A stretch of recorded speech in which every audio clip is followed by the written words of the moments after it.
અમદાવાદના ઉસ્માનપુરા વિસ્તારમાં આજે એક દુર્ઘટના સામે આવી છે, જ્યાં રોડ બેસી જવાના કારણે અહીંયા એક ઘર હતું તે નમી પડ્યું છે। અત્યારે આ સીધા જ દ્રશ્ય છે તે તમને હું બતાવવા માંગુ છું। જે પ્રકારે અહીંયા આ રોડ છે તે રોડ નમી ગયો છે આખો, અને રોડ નમી જવાના કારણે અહીંયા જે આગળ એક ઘર આવેલું છે તે ઘરને પણ નુકસાન થયું છે, અને તેની અંદર પરિવાર હતો તે દરમિયાન આ આખી ઘટના બની હતી, અને परिवार है ते आखो गभराई गयो हतो ने अत्यारे परिवार है ते सही सलामत है बहार आवी गयो छे।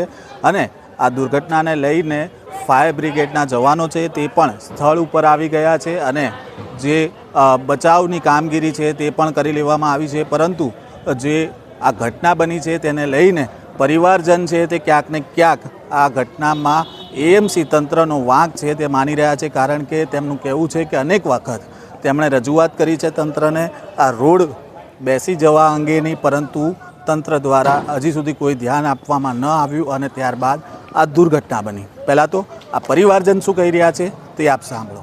મારું નામ હિરવાણિયા રચના છે। આ મૂળ રોડ ઉસ્માનપુરા ગામની અંદર સામે કાચા છાપરા મ્યુનિસિપલ કોર્પોરેશનની સામે અહીંયા અમે રહીએ છીએ। અમારું મકાન ક્યારનું તૂટી ગયું છે।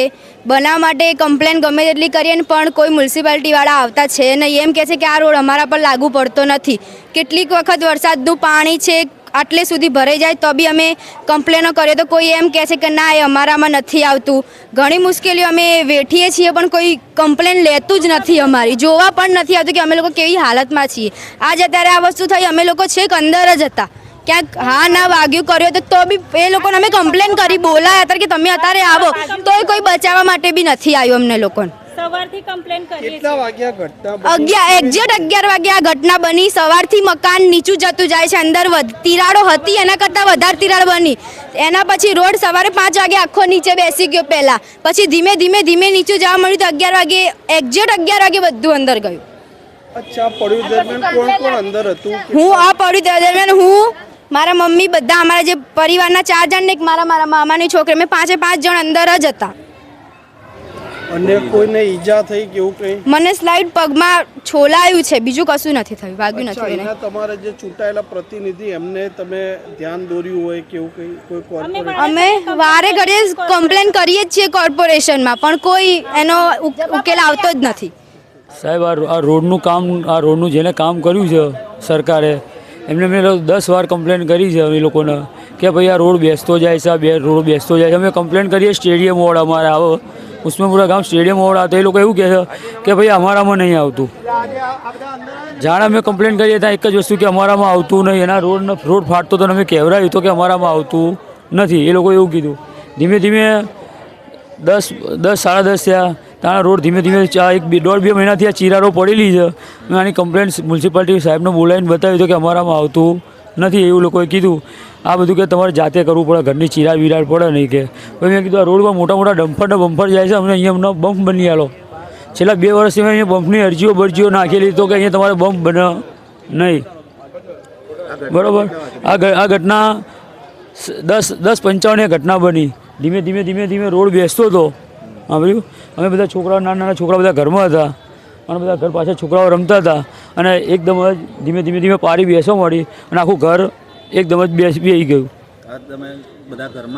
અમે ઘરમાં હતા, મારો છોકરો ઘરમાં હતો, મારી છોકરી ઘરમાં હતી, મારા સાળાની છોકરી ઘરમાં હતી, મારું બૈરું ઘરમાં હતું, હું પલંગ ઉપર બેઠો હતો। હવે ચોમાસું ગયું ને, ચોમાસાના છેલ્લો વરસાદ પડ્યો ને, એવે જ આ ગટરની બીજી વાર કમ્પ્લેન આવી હતી, આટલું બધું પાણી ભરાયું હતું। અમે મ્યુનિસિપાલિટીવાળાને કહેવરાયું તો કે માણસ આવશે, પણ કોઈ માણસ આવ્યા નહીં। ના, એ દાડે જ મારે હું આ ગટર ખોલવા ગયો અને ત્યાં પડી ગયો તો મારા હાથના ખભાનો બોલ નીચે ઉતરી ગયો। અત્યાર લગન મેં હાથમાં 20,000 રૂપિયા નાખી દીધા છે।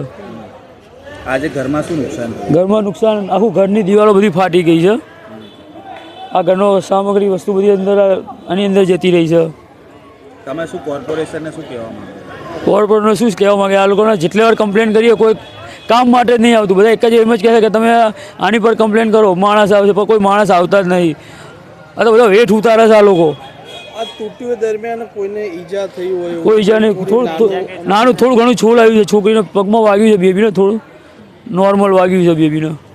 જે પ્રકારે પરિવારજનોનો આરોપ હતો કે તેમણે અનેક રજૂઆત કરી હતી તંત્રને, અહીંયા ચોમાસાની અંદર પાણી પણ ખૂબ ભરાય છે, અને જે રોડ છે તે બેસવાની શરૂઆત થઈ ત્યારથી પરિવારજન છે તેમણે આરોપ લગાવ્યા, ફરિયાદ કરી, પરંતુ તેનું કોઈ નિરાકરણ ન આવ્યું અને આજે આ દુર્ઘટના બની. આ દુર્ઘટના બન્યા બાદ ફાયરના જવાનો છે તે અહીંયા આવ્યા હતા, સાથે જ સ્થાનિક કોર્પોરેટર છે તેમણે પણ અહીંયા આવ્યા હતા અને કોર્પોરેટરે પણ આ દુર્ઘટના અંગે શું કહ્યું તે પણ તમે સાંભળી લો. પ્રદીપ દવે, હું સરદાર પટેલ સ્ટેડિયમ રોડમાંથી કોર્પોરેટર છું.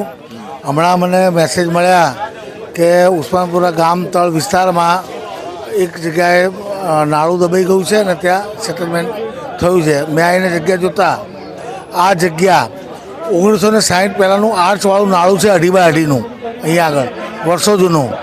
એ રોડની કિનારી પર છે. એ પછી કલેક્ટરની બાઉન્ડ્રીવાળો પ્લોટ છે ગામતળનો.